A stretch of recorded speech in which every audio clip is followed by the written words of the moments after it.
Hi guys, and welcome back to my channel. In this week's video, I wanted to talk about a book in particular, and that's Get Your Shit Together by Sarah Knight. I normally do my monthly roundups of all the books that I have read that month, but this one I wanted to draw particular attention to just because I really enjoyed it and took a lot away from it. So if you don't know what dog ears are, it's where you turn over the pages like that, and I mentioned in my last video, which was a Q&A, that I don't normally do this unless I know that I'm going to keep the book, and I definitely do feel like I'm going to keep this book and refer to it again in future. I have said before that I don't normally reread books unless I really like them and there's stuff that I can use for future, and that's exactly what happened with this book. I have turned over the pages for so many pages, and then I've actually written down some of the quotes that I've taken away from it that really resonate with me, and then some action points as well. Like, they give you practical exercises in the book to take away, and it's all about getting your shit together. I basically didn't realise how much I needed to get my shit together until reading this. Obviously I picked it up for a reason, but there's a lot of things in there that I didn't realise I do that's actually basically means that I haven't got my shit together, so I need to actually do that. I'm gonna go straight into like the quotes that I pulled out from it because they're the most useful, and obviously this is just for quotation for the book, so if you do want to find out more about what this book is,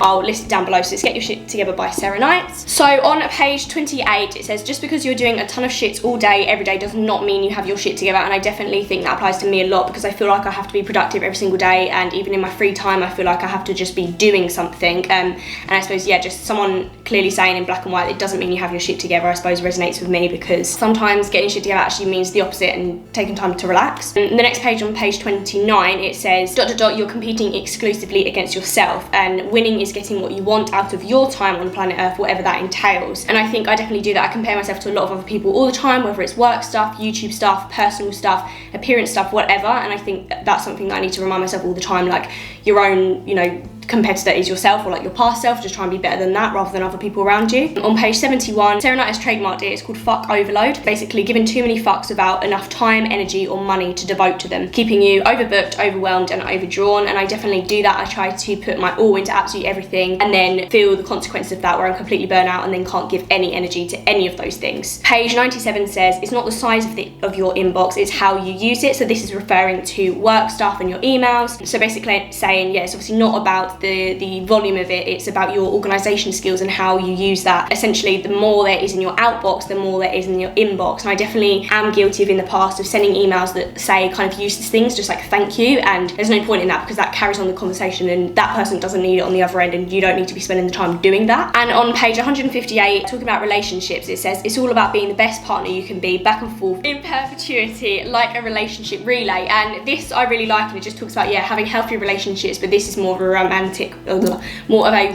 relationship, and just talking about how the way that can be successful long term is just constantly trying to help each other, constantly giving compliments back and forth, buying each other things back and forth, doing just like things that they enjoy back and forth.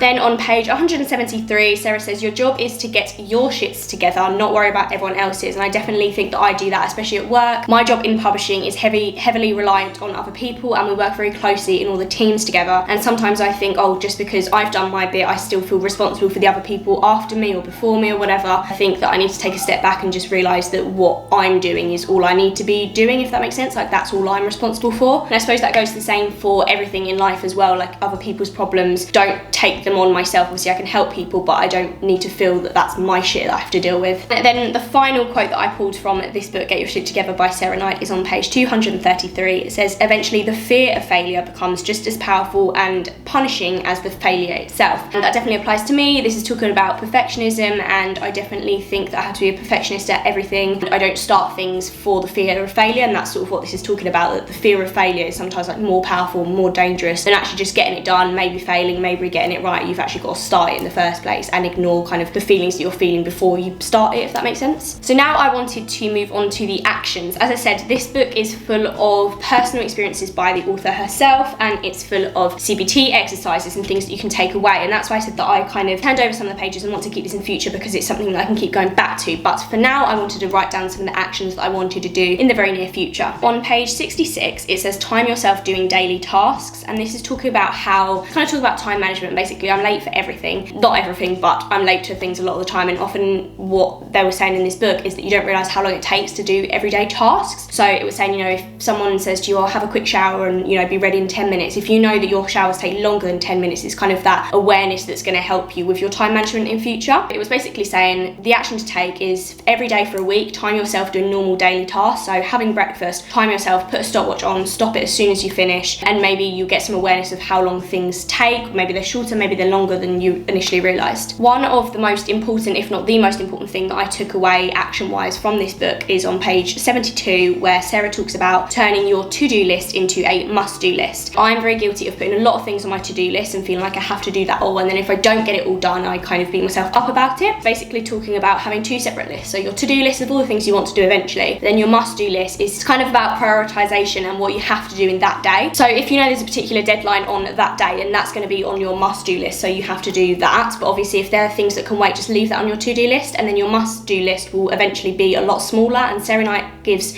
examples of this in her book, so obviously go check that out afterwards. But yeah, that's definitely something that I'm going to try and do in future, just kind of having my to-do list, not neglecting that, but also just narrowing it down and putting it into a must-do list. It's basically doing things in small manageable chunks, which I'll come to in a second. Page 77 is talking about starting a procrastination journal. I'm definitely guilty of procrastinating with whatever it may be, and I end up just sitting on the sofa on my phone or just doing something else that isn't getting done what I needed to. So Sarah basically tells you to list all the things that you find yourself doing in a week instead of doing what you should be doing. So if you notice that you start painting your nails when you're not supposed to be, when you're supposed to be doing something for work related or whatever it is, just write it down and say like how long you spent doing that. Even if it was something productive, if it's not initially what you were supposed to be doing, it's still a kind of form of procrastination, whether it was good or bad. So that's definitely I want to try, just for kind of curiosity, and again like the kind of awareness of how much I procrastinate and what are the things I do when I do procrastinate. On page 90, this is talking about again kind of procrastination, and it's talking about stop, drop and roll, talking about how you would react in an emergency situation if someone were to, for example, like if there's a fire in a room, you stop, drop and roll. And this is talking about when you find yourself procrastinating, literally stop what you're doing, drop everything and move on to what you should be doing. The example that was given in this book, and that definitely is the one that I need to apply, is about like Twitter. I love Twitter and I use that a lot for publishing of my YouTube, but I definitely do find myself sometimes thinking I'm just going to answer a notification and then I just end up scrolling. And sometimes I just think, God, I've been on Twitter for 20 minutes. So sometimes I need to just have that awareness of, oh, I'm on Twitter when I'm not supposed to be. Literally don't carry on reading the tweet that you're on, just literally close it, move away from it. On page 159, talking about relationships again, and more specifically romantic relationships, Sarah Knight says, devise ways to make your significant other feel good. So make a list and refer to it for inspiration as needed. And I think that's not necessarily something that I need to do, but I think it's quite a nice idea to make a list of all the things that your partner likes or likes indulging in or whatever. And then kind of going back to that relationship relay thing, if you ever think I need to treat them, now it's my turn in this kind of invisible relay, then you have that kind of list that you can refer to, whether it's things you can buy or things you can do, etc. On page 187, this isn't an exact action, but it is if I explain it. So it says, I'm not just adding something to my day, I'm fitting it in by reducing the time spent on a less important task. Sarah Knight was talking about exercise in this situation, and she was saying that exercise is really important, but I don't have enough time for it. But if she realizes that she's doing an hour of, say, cooking in an evening, if she can reduce that to 45 minutes of cooking and do 15 minutes of exercise, you still have the same amount of time, you still just got that 1 hour, but you're fitting in more things that you need to be doing. In this example, she's talking about a less important task. So if you're doing something that's procrastinating, just cut down that time on something that you should be doing. The next thing is on page 210, and it says, consider your hobbies and the benefits you get from indulging in them to be as important as the other stuff you need to do. And then following on from that, a couple pages later, page 212, it says schedule them in. I definitely think things like mindfulness and gratitude and journaling, that sort of stuff, is something that I really want to make time for, but I just keep making excuses. Like it says in this, you need to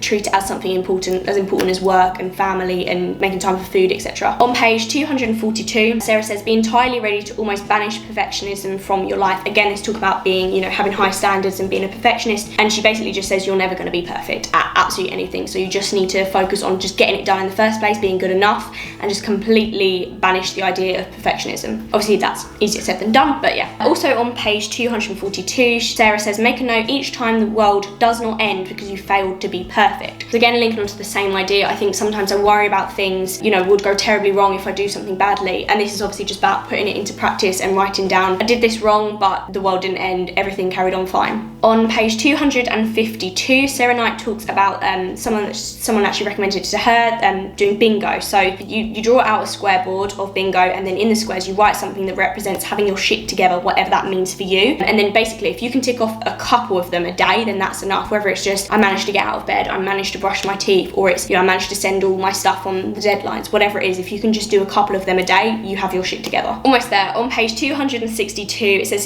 achieve your goals one small manageable chunk at a time, and this is repeated throughout this book so much, but it basically just says if you want to achieve a really big goal, the only way you can do it is just small chunks at a time. Finally, on page 237, Sarah Knight recommends you make a list of all the things that are healthier to fear than failure. Sarah Knight lists on here sharks, but they are my favourite animals, so definitely don't fear them. But there's other things, you know, that you could fear, you know, heights, anything like that, that are bigger than failure to you. So I hope you found that useful, the kind of things that I wanted to go over there, and I just wanted to quickly summarise with why I felt this was such a good book and why you should definitely read it too. I did write some notes down on my phone, so I'll just read them out. I basically said that it made me realise that I need to get my shit together, which if you think that, you know, you don't need this book, then you probably actually do. And there are practical exercises that you can take away, which obviously I've listed today. There's a good balance of genuine advice, but also a light-hearted, fast-paced read. Anyone can read it no matter what situation they're in. It talks about money, time management, relationships. It has so much in there. Some pages have diagrams or just minimal text, which makes it super easy to read. It's a fairly chunky book, but there's not actually that much text in it if you're put off by the idea of lots of words. The author is very, very funny and weaves jokes and humour throughout, which is so prominent and just makes it an easier read. Even though it's talking about kind of deep and more emotional topics, it's definitely a funny read. And as I said at the beginning of this video, it's rare for me to say, but I would definitely reread this book. The author, Sarah Knight, she references throughout the book, and it's on the front here in foil. It says she's the best-selling author of The Life-Changing Magic of Not Giving a Fuck, and that is her sort of like million copy bestseller. And I basically said that after reading this book, I now want to buy that book and all of her other books. It's really encouraging and it makes it seem less daunting to actually get your shit together in whatever sense that means. And then finally, kind of going back to the point of I now want to buy all her books, I basically said Sarah Knight, the author, has hit the nail on the head of what it means to be an author. She's provided advice, she's provided humour, she's provided something that's actually enjoyable. She is liked, like even though I don't know her, I like her writing style. You're getting people like me out of a reading slump, and then you make the readers want to buy all of the rest of your books, so she has absolutely smashed it as an author. So thank you so much for watching, guys. It's a little bit different. I hope you found this useful. Do let me know in the comment section down below if you've read this book or you plan to read this book, and hopefully see you in my next one. Bye.